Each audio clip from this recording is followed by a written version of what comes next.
Let me show you all hidden camera settings on Samsung Galaxy S26. So first of all, if we open our camera app, we can go into those four dots and enter camera settings.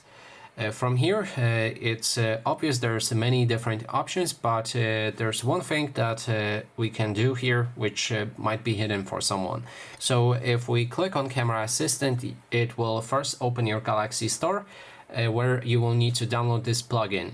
And after you download it, you will unlock many different options for your camera that were previously hidden. So for example, right here we can go down and enable different modes that were previously hidden, like a night mode. It is normally not available, but after you enable it, you will see it in the camera settings. You can also adjust the default camera settings, like in Pro mode. You'll be able to change the shutter speed for your camera. You can change the maximum ISO.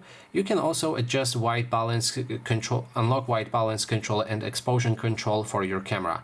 Although exposure, I think, is enabled by default. So that is basically everything. Thanks so much for watching, and if you like this video, please consider subscribing.